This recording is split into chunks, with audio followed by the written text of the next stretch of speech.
नमस्कार मित्रांनो, चव सफर लाईफ चॅनलवर तुमचे स्वागत आहे। आज मी तुम्हाला भजींची आमटी म्हणजे भजींची भाजी बनवून दाखवणार आहे। तर आमच्याकडे आमटी म्हणतो आम्ही। तर व्हिडिओ नक्की शेवटपर्यंत बघा तुम्ही। तर आपण लाल तिखट टाकून घेऊ, हळद, जिरे, मीठ टाकून घेऊ। आपण जशा भज्या करतो ना साध्या, तशाच भज्या बनवायच्या। मग पुढे मी रेसिपी दाखवते, चला। थोडा चिमूटभर सोडा। आता आपण इकडं गॅस चालू करून तेल टाकून घेऊ भज्या बनवण्यासाठी। आता आपण तेल टाकून घेऊ।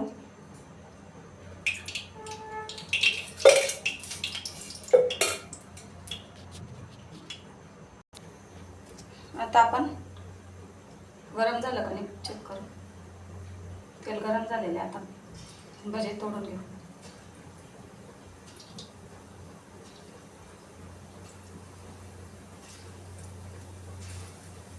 आता आपण या भाजीसाठी बनवतो ना, साध्याच बनवायच्या, कांदे वगैरे नाही टाकायचे बरं का। फक्त जिरं, लाल मसाला आणि सोडा, मीठ।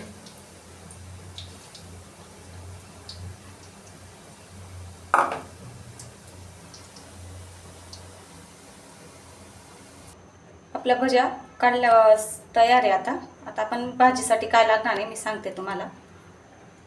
हे बघा, अद्रक, लसूण आणि खोबरे हे आता मी मिक्सरमध्ये बारीक करून घेते। आता तेल टाकून घेऊ आपण। आधीच थोडंसं होतं।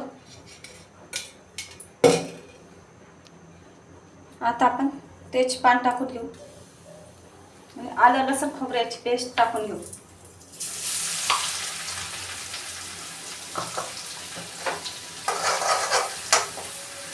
लाल होईपर्यंत आपण ते तळू। आपण मग मसाले टाकू। बघू शकता हे लाल झालेले। आता आपण मसाले टाकून घेऊ। इकडे पाणी भाजीसाठी गरम होत आहे। आता आपण घरचा काळा मसाला टाकून घेऊ। हा बघा,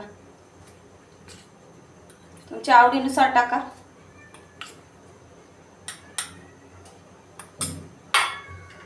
चाळून घेऊन पाणी टाकून घेऊ आपण। हे बघा, तर गरम पाणी केलेलं टाकून देते। अजून टाकते थोडंसं।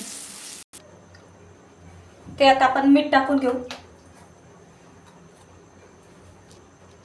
बघू शकता किती तरी येते भाजीला। आता घट्ट होण्यासाठी मी डाळ बाजरीचं पीठ टाकते। हे बघू शकता तुम्ही। आता मी पीठ टाकून घेते। हे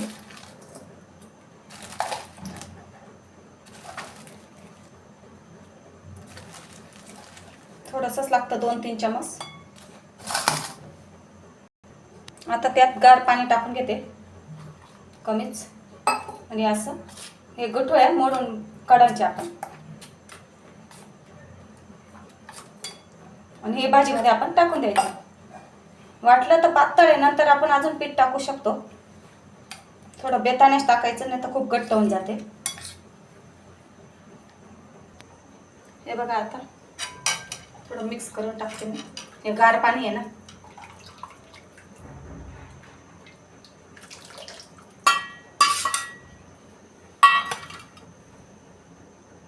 नंतर टाकू अजून थोडं वाटलं तर।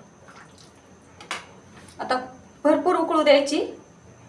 5-1 मिनिटं चांगलं उकळली का मग आपण ते भजे सोडायचे त्याच्यात उकळमध्येच। थोडं कमीच वाटतंय, परत टाकून घेते मी। तुम्हाला या डाळ बाजरीच्या पिठाची जर रेसिपी पाहिजे असेल तर मला कमेंटमध्ये नक्की सांगा। मी तुम्हाला त्या डाळ बाजरीची रेसिपी सांगेल, व्हिडिओज बनवून दाखवेल। तर कोथिंबीर नाही आहे माझ्याकडे।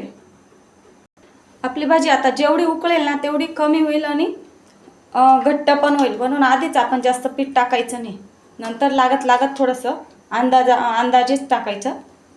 आधीच तर टाकून दिलं तर आपण भाजी खूप घट्ट होऊन जाईल, चांगली नाही लागत। म्हणून आपण बेतानेच टाकायचं। आता भरपूर उकळू द्यायची। अशा पद्धतीने जर भाजी बनवशाल ना तुम्ही, तर मटन चिकनलाही तुम्ही खायला विसरून जाशाल। आता आपण भरपूर उकळले गेली, आता भजे टाकून देऊ। अजून 4-5 मिनिटं उकळू देऊ फक्त। भाजी तयार आहे आपली। व्हिडिओ आवडल्यास लाईक करा, कमेंट करा, शेअर करा. नवीन असाल तर सबस्क्राईब करा. अशा नवनवीन तुम्हाला गावकडच्या रेसिपीची बघायला मिळेल. थोडं अटकते मी, समजून घ्या तुम्ही, काही सुचत नाही मला.